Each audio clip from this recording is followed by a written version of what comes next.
तो एक मकान और एक घर, क्या इन दोनों में कोई फर्क होता है? आज हम ज़ेन गॉडियोसो की एक बड़ी ही दिल छू लेने वाली कहानी a house is not a home के जरिए इसी सवाल की तह तक जाएंगे। ये कहानी ये एक बहुत ही सीधे लेकिन उतने ही गहरे सवाल से हमें रूबरू कराती है। हमारा असली ठिकाना कहाँ होता है?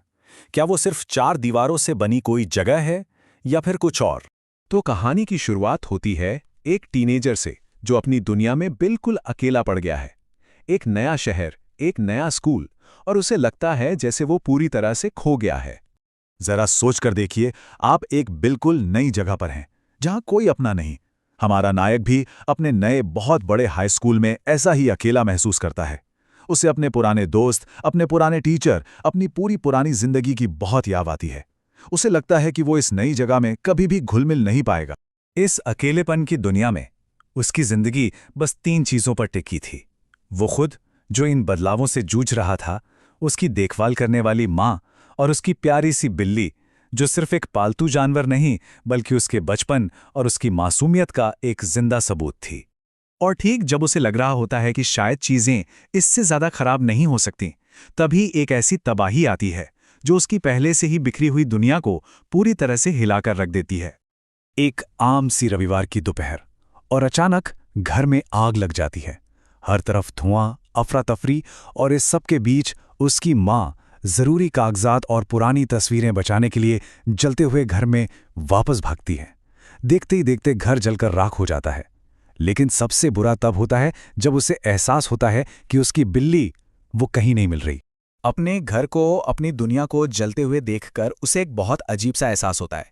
मतलब उसे सामान खोने का उतना दुख नहीं था जितना किसी और बात का था।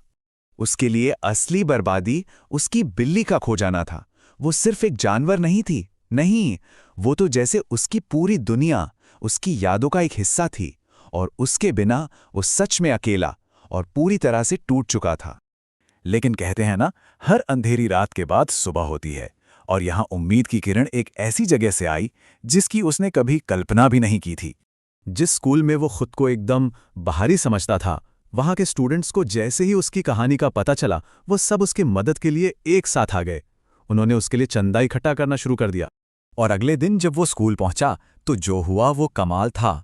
उसे सिर्फ किताबें या कपड़े ही नहीं मिले, बल्कि उसे वो मिला जो सबसे कीमती था, अपनापन। हर कोई उससे बात करना चाहता था, उसे अपने घर बुला रहा था।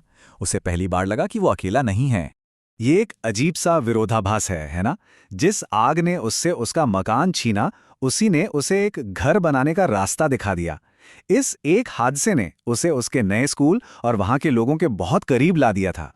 और लोगों की इसी दरियादिली ने हमारे नायक को एक बहुत बड़ी सच्चाई का एहसास कराया।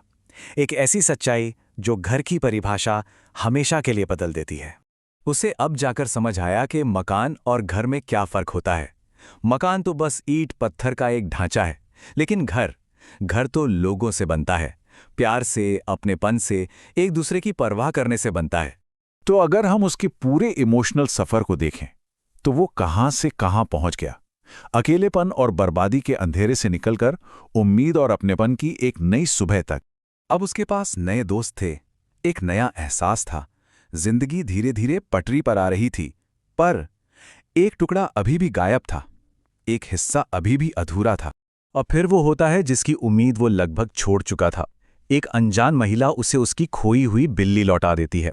और ये सिर्फ एक बिल्ली का वापस आना नहीं था, ये उसके सुकून का, उसकी पूरी हो चुकी दुनिया का वापस आना था। ये उसके ठीक होने का आखिरी कदम था। तब उसकी दुनिया वाकई में पूरी हो चुकी थी। उसके पास उसकी प्यारी बिल्ली थी, और उससे भी बढ़कर नए दोस्त थे। उसने सच में अपनी जिंदगी की राख से एक नया और शायद पहले से भी बेहतर घर बना लिया था। तो ये कहानी हमें एक सवाल के साथ छोड़ जाती है। क्या कभी किसी के साथ ऐसा हुआ है कि घर का असली मतलब वहां मिला हो जहां उसकी कोई उम्मीद ही नहीं थी? कभी कभी जिंदगी की सबसे बड़ी मुश्किलें ही हमें सबसे कीमती तोहफे दे जाती हैं।